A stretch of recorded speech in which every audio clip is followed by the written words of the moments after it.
वृंदावन की सुबह थी। हल्की हल्की धुंध चारों तरफ फैली हुई थी। यमुना का पानी बहुत शांत था। हवा धीरे धीरे बह रही थी।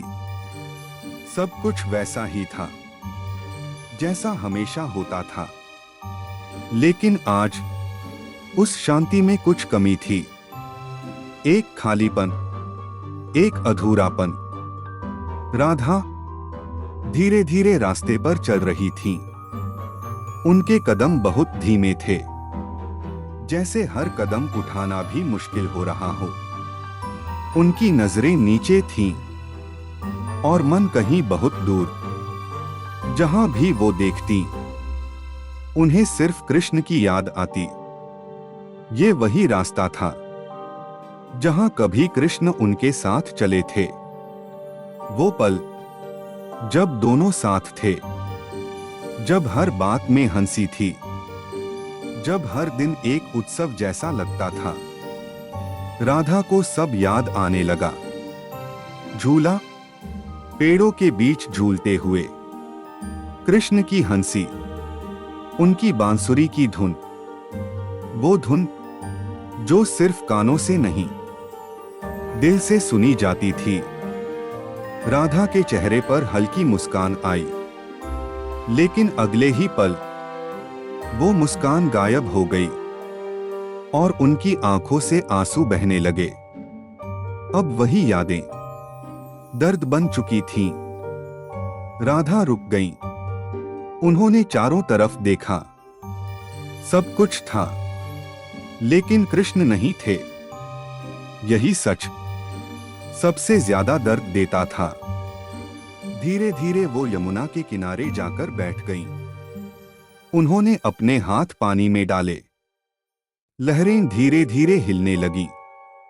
वो पानी को देखती रहीं, जैसे उसमें कुछ ढूंढ रही हो, जैसे उसमें कृष्ण की परछाई दिख जाए। कुछ पल बस ऐसे ही बीत गए। हवा चल रही थी, पेड़ हिल रहे थे, और तभी अचानक एक आवाज गूंजी। बांसुरी की आवाज, बहुत धीमी, बहुत मधुर, लेकिन सीधा दिल तक पहुंचने वाली। राधा का दिल तेजी से धड़कने लगा। उन्होंने धीरे से अपनी आंखें बंद कर लीं और उस धुन को महसूस करने लगी। वो धुन जो कभी उनकी दुनिया थी। उन्हें एहसास हुआ, कृष्ण कहीं गए नहीं हैं। वो यहीं हैं, उनके पास, उनके अंदर। अब राधा के चेहरे पर शांति आने लगी। उनकी सांसें धीरे धीरे सामान्य हो गईं। आंसू रुक गए। विरह धीरे धीरे खत्म होने लगा, क्योंकि अब उन्हें समझ आ गया था कि सच्चा प्रेम कभी अलग नहीं होता। वो हमेशा साथ रहता है। बस महसूस करने की जरूरत होती है। राधा धीरे धीरे खड़ी हुई।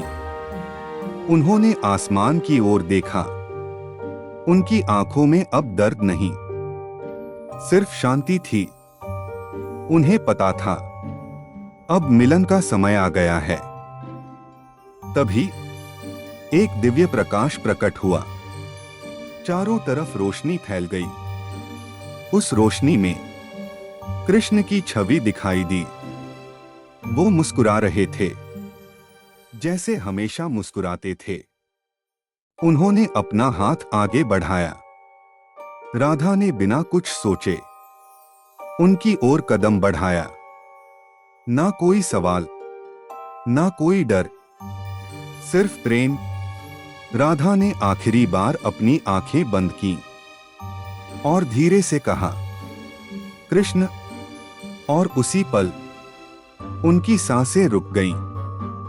लेकिन ये अंत नहीं था। राधा की आत्मा धीरे धीरे एक प्रकाश में बदल गई, बहुत उज्जवल, बहुत शांत। वो प्रकाश धीरे धीरे कृष्ण की ओर बढ़ा और फिर उनमें समा गया। दो शरीर, जो अलग दिखते थे असल में कभी अलग थे ही नहीं। राधा और कृष्ण हमेशा एक थे और हमेशा एक ही रहेंगे। वृंदावन फिर शांत हो गया। यमुना बहती रही, हवा चलती रही, लेकिन आज भी जब कोई ध्यान से सुनता है तो उसे बांसुरी की वही धुन सुनाई देती है, क्योंकि राधा कभी मरी नहीं, वो कृष्ण में सदा के लिए जीवित हैं।